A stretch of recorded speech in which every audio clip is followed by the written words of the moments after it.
J'ai te dit quelque chose aujourd'hui là. Je suis choqué. Je sors d'un son très choquant. Je vous demande pardon. Celui qui n'a pas partagé ça, c'est qu'il est méchant. C'est qu'il est méchant. Hein? Il faut partager ce que j'ai te dit là aux gens. Il faut que ça aille sauver les frères et sœurs en Christ qui sont pressés d'aller dans les églises comme ça. Ils ne prient pas pour dire au Seigneur, Seigneur, est-ce que vraiment cette église-là, Dieu est dedans? Il faut les sauver. Je sors d'un son. Jusqu'à actuellement, je suis là. Ici encore secoué. Comment on peut faire ça dans une église évangélique? Regarde, j'ai été raconter le songe.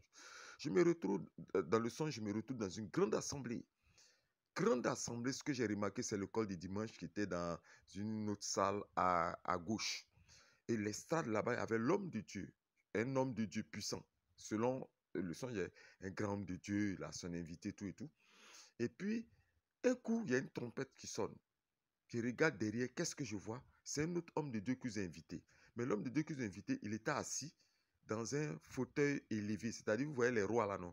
Les rois Akans et autres là, les rois africains là. On les met, on les porte. Il y a des gens qui les portent. Les 4 personnes le portent en l'air avec, je sais pas quoi, c'est un parasol en haut, ainsi de suite. C'est comme ça il était. Donc lui, il est venu comme roi, mais il était mal habillé. Il avait porté un t-shirt bizarre, ainsi de suite, une culotte, et puis il avait porté ce qu'on appelle en Côte d'Ivoire les maracana. Mais il n'était pas propre. C'était comme une personne ordinaire dans les rues, quoi. J'ai dit, mais un homme de Dieu ne peut pas s'habiller comme ça. Et quand ils l'ont descendu net, il s'est automatiquement assis dans un fauteuil roulant. Écoutez bien. Et puis, il a commencé à guider le fauteuil. Et puis, au lieu d'aller vers les strates, il rentre dans une autre salle qu'on appelle le crématoire. Il rentre dans la salle de crématoire. Et puis, moi, j'étais curieux dans le rêve. Et puis, je l'ai suivi pour aller voir pourquoi est-ce que, au lieu d'aller vers l'homme de Dieu, il rentre dans une autre salle. Mais la salle était en dirait souterraine, quelque chose comme ça. Donc, je rentre dans le crématoire. Il y a des bâtisses et puis c'est un laboratoire. Mais c'est horrible. Je vous dis, c'est horrible. C'est horrible. Je répète encore, c'est horrible. Peut-être que la révélation que j'ai donnée là, ils vont dire que l'écrivain prophète Yahou Moïse est en train de salir le nom des églises évangéliques. Mais c'est terrible. Ça découpe les gens là, ça tire le sang de certaines personnes, on vide, on ouvre le ventre de certaines personnes. C'est comme si c'était un laboratoire expérimental. On découpe la viande, on sèche, on met à côté, on tire le sang, on remplit les boucales avec tout et tout. Et quand ils ont vu que j'étais entré dans la salle, ils ont commencé à me traquer. Il y a un qui a sorti comme une pointe, qui a voulu me perforer, c'est passé par ma main. Donc, il y a une bataille et je commençais à m'enfuir. Ils ont commencé à dire non, non, ici, la personne rentre parce que c'est le laboratoire. Donc, moi, je vais vous dire quelque chose. Je vous demande pardon.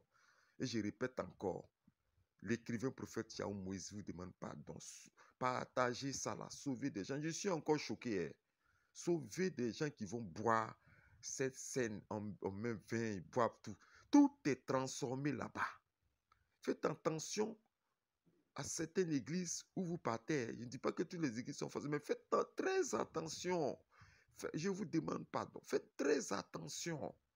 N'allez pas comme ça. Surtout, je vous demande, cette scène qu'on boit petit verre, puis on boit vin dedans, cette scène, on prend le vin, on boit du pain.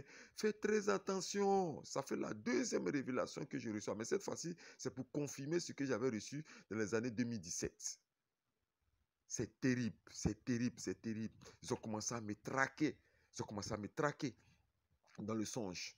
Et là, je me suis défendu. Je ne sais pas comment je me suis défendu, mais je me suis défendu. Et je rentre. Et quand ils ont vu que j'ai découvert, ils ont commencé rapidement à chercher à effacer les traces. Donc, ils remettaient le sang dans le corps des femmes. Puis ils disent non, on nous a attrapés, il faut qu'on garde le sang comme réserve. Après, on va reprendre ça. Donc, je vois des gens en train d'agoniser, des gens, les nerfs sortent sur leur peau. Je vois des blanches aussi, je vois des noires, femmes noires, ainsi de suite. Je suis troublé. Et quand je me suis réveillé, automatiquement, mon premier réflexe, c'était de bombarder cette salle spirituelle. C'est dans le monde spirituel, hein, de bombarder. C'est ce qu'ils font dans le monde spirituel. C'est pourquoi le Seigneur a dit dans le livre de Matthieu, là, Matthieu 10, le verset 27, je lis, ce que je vous dis dans les ténèbres, dites-le en plein jour. Et ce qui vous est dit à l'oreille, prêchez-le sur les toits. Moi, je viens dire ça en plein jour. Pardon, faut pas prendre cette scène-là. Si tu ne prends pas là, tu ne vas pas mourir. Ok? Maintenant, pour ceux qui... Si tu as l'assurance que c'est une bonne église, tu peux prendre. Mais ce que j'ai vu, je suis troublé. Je suis en prière. J'ai coupé ma prière pour vous raconter ce songe-là. Pour que vous fassiez très attention où vous partez, où vous mettez vos pieds. Qui est pasteur? Le coin est infecté. Il y a des transfusions sanguines. Il y a des choses horribles. Je ne conseille pas quelqu'un de voir ça.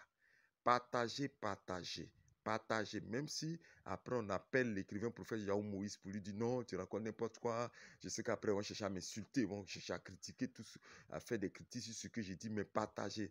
Ça va toucher quelqu'un dans le monde là. Partagez, ça va toucher quelqu'un dans le monde, la personne sera sauvée. C'est ce que je voulais donner comme témoignage. Que Dieu vous bénisse, que Dieu vous garde et qu'il veille